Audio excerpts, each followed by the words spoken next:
I thought we played with a lot of joy, which made it fun to be out there.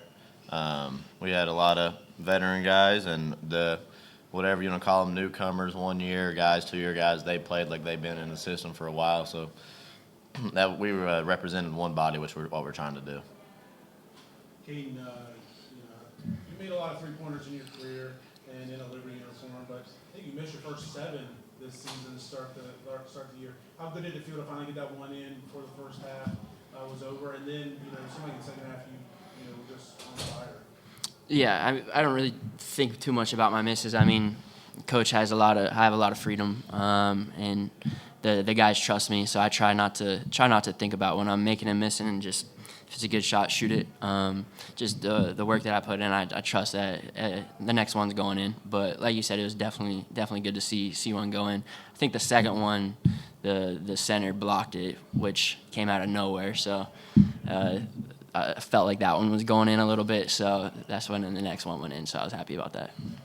Just for the both of you guys, it was a packed house tonight. Did that help y'all or you guys at all just on the court with momentum and everything?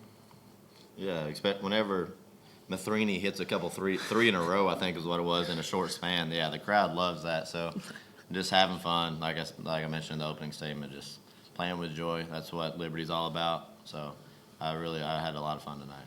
Colin, it seemed like like teams normally play against you guys were, forcing you off the three-point line early, and you were able to kind of pick and choose your spots and got into the paint, got a couple goaltends and things like that. Was that something you noticed and just felt like you needed to kind of pick up the team at that moment in the first half? I think Zach Cleveland was the first one to notice, just how they're playing, and he a servant, so he was like, just get the ball up top, and I'm going to screen. So having guys like that, and regardless if they're going to face guard or not, that still creates a lot of space for us to have a two-man game and whatnot. So it was good to touch the paint, and a lot of good things will flow behind that. Just how dangerous can this team, this offense be with you guys and everybody, but specifically the two of you, and also Brett, with the way you guys are able to shoot it on a given night? Yeah, I think what's special about us is just the unselfishness and the servanthood that us three have out on the court. But it's more than just us three. Like Zach Cleveland just creates so many looks for us. It's unbelievable. The stat line does not depict what he does out there, even though he did have a good stat line.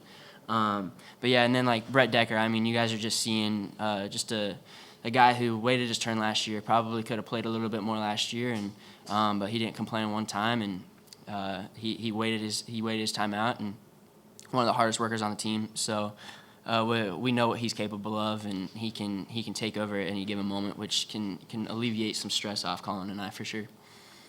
Colin, as you enter your senior year, obviously you've got quite a bit of history now with the Plans, but as you enter your senior year, what's kind of like the key mindset going through your head right now as you gotten through these first 2 games and then looking ahead for the rest of the season? Probably just being present, knowing that this could be the last year of playing basketball with a great group of guys.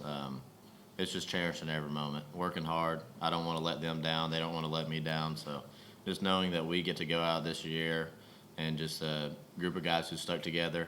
It's rare in college basketball, but we knew that we believe in this university. We believe in Coach, and just getting to do it another year with them is just really special. If this is your last year, do you know what will be next, or are you still figuring that out? I have no clue. I'll let God plan those steps, but we'll see when the time comes. We're a really present team, so it's really fun just to do life with them daily. Charleston has a lot of size, obviously, 2 7-footers out there.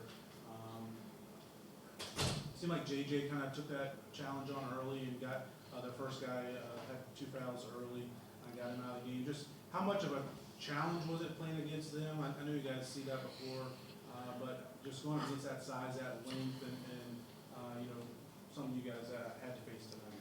Yeah, I mean, it just showed JJ starting out guarding the 5 just shows his servanthood, being able to guard a 7-2 dude. I mean, that's phenomenal on his part. You'd think he's been in this program for 4 years, just the way he goes out there and competes. But yeah, it's something that we're used to. I mean, think about like Oregon last year. They kind of played us similarly.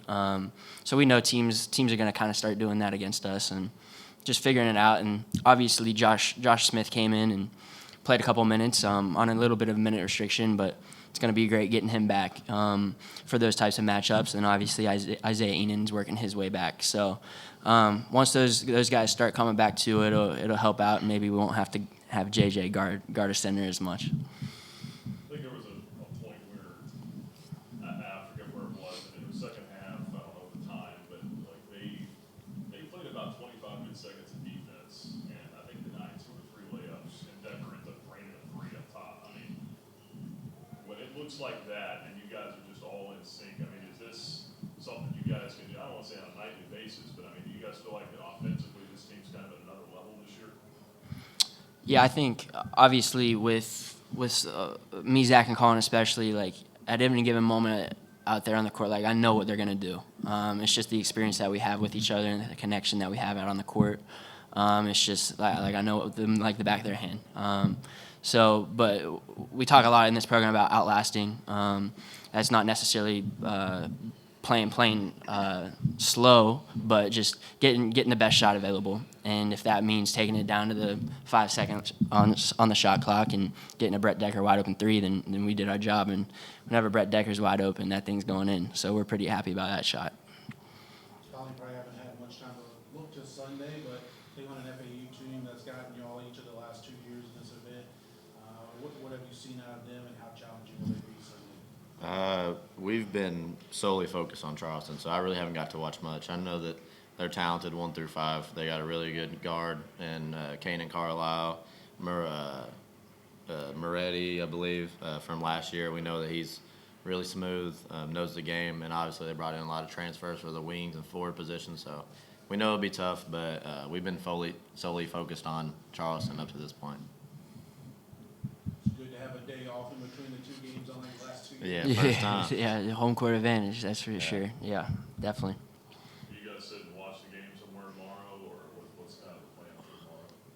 I don't know. I think we're Caden's married, so he doesn't hang out with us anymore. yeah. Ohio State Buckeyes are playing tomorrow, so I'll be tuned into that. You gotta make some wings. No. We'd be Eat clean. We'd We be eat running clean. slow on Sunday. We eat clean. We'd be running slow. Yeah. Hornet wouldn't like that.